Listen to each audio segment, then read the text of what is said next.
பல்வேறு செய்திகளை இனி விரைவு செய்திகளாக பார்க்கலாம். விருதுநகர் மாவட்டம் ஸ்ரீவில்லிபுத்தூரில் தேசிய ஜனநாயக கூட்டணி நிர்வாகிகளின் ஆலோசனைக் கூட்டம் நடைபெற்றது. இதில் கலந்து கொண்டு பேசிய தென்காசி நாடாளுமன்ற வேட்பாளரும் புதிய தமிழகம் கட்சியின் தலைவருமான டாக்டர் கிருஷ்ணசாமி, அதிமுக ஆட்சியை ஊழல் ஆட்சி என திமுக கூறுவது கேலிக்கூத்தானது எனவும், இந்தியாவிலேயே ஊழலுக்கு பெயர் பெற்ற கட்சி திமுக எனவும் தெரிவித்தார். ஊழல் ஆட்சி என்று திமுக சொல்றதுக்கு அப்படி சொன்னா கேலியா நினைப்பாங்க. இந்தியாவிலேயே ஊழலுக்கு என்று பெயர் பெற்ற கட்சி திமுக ஆச்சுங்களா. ஸோ அதனால் திமுக அண்ணா திமுகவை சொல்கிறது எந்த விதத்திலும் ஏற்புடையதாகுது. 1,76,000 கோடி ரூபா ஊழல் குற்றச்சாட்டு இந்தியாவில் எந்த கட்சி மேலே வந்தது? திமுக மேலே தானே வந்தது. அவர்கள் எப்படி அதிமுகவை ஊழல் கட்சின்னு சொல்ல முடியும்? இன்னும் அதிலிருந்து விடுதலை ஆகவே இல்லையே. எனவே அது போன்ற குற்றச்சாட்டுகள், அதாவது தோல்வி பயத்தில் விரக்தியில் எடப்பாடி பழனிசாமி அவர்கள் மீது அள்ளி தெளிக்கக்கூடிய வார்த்தைகள் தானே தவிர அதில் எந்த விதமான பொருள் கிடையாது.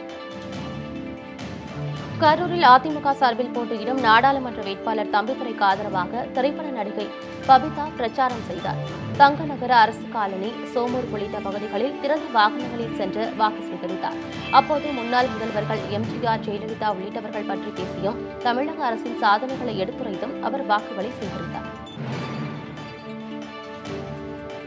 காஞ்சிபுரம் மாவட்டத்தில் உள்ள கலையரங்கில் தனியார் நிறுவனத்தின் சார்பில் 8 சாதனையாளர்களுக்கு விருது வழங்கும் நிகழ்ச்சி நடைபெற்றது.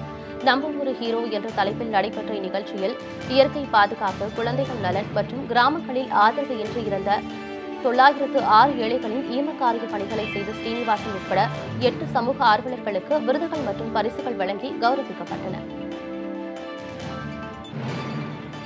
கடலூர் மாவட்டம் பண்ருட்டி அருகே தேர்தல் பறக்கும் படையினர் தீவிர வாகன சோதனையில் ஈடுபட்டு வருகின்றனர். கண்டனக்கோட்டை பகுதியில் நடைபெற்ற இந்த சோதனையில் சென்னையிலிருந்து கும்பகோணம் நோக்கி காரில் எடுத்து வரப்பட்ட பல லட்சம் மதிப்புடைய லட்சுமி நரசிம்மன் பஞ்சலோக சிலையை அதிகாரிகள் கைப்பற்றினர். உரிய ஆவணங்கள் இல்லாததால் சிலையை பண்ருட்டி வட்டாட்சியர் அலுவலகத்தில் ஒப்படைத்தனர். திருப்பத்தூர் தொகுதியில் அதிமுக வேட்பாளர் அக்ரி கிருஷ்ணமூர்த்தியை ஆதரித்து அதிமுக, தேமுதிக கட்சியினர் தீவிர வாக்கு சேகரிப்பில் ஈடுபட்டு வருகின்றனர். கந்தரி ஒன்றியத்திற்கு உட்பட்ட பகுதிகளில் அக்ரி கிருஷ்ணமூர்த்தியை ஆதரித்து அமைச்சர் KC வீரமணி, தேமுதிக மாவட்ட செயலாளர் ஹரிகிருஷ்ணனுடன் தீவிர வாக்கு சேகரிப்பில் ஈடுபட்டுள்ளார். சென்னை அண்ணாநகர் அருகே தனியார் உணவு விநியோக ஊழியர்கள் போராட்டத்தில் ஈடுபட்டனர். வடமாநில ஊழியர்களை பணியில் அமர்த்தக்கூடாது, தங்களது பழைய ஊதியத்தை வழங்க கோரியும் இந்த போராட்டம் நடைபெற்றது. இதேபோல் முகப்பேர், அரும்பாக்கம், கீழ்ப்பாக்கம், ஆவடி உள்ளிட்ட பகுதிகளில் போராட்டம் நடைபெற்றது. மேலும் கோரிக்கை நிறைவேறாத பட்சத்தில் சென்னை மாநகரம் முழுவதும் உள்ள 3000 ஊழியர்கள் போராட்டத்தில் ஈடுபடுவோம் என எச்சரித்தனர்.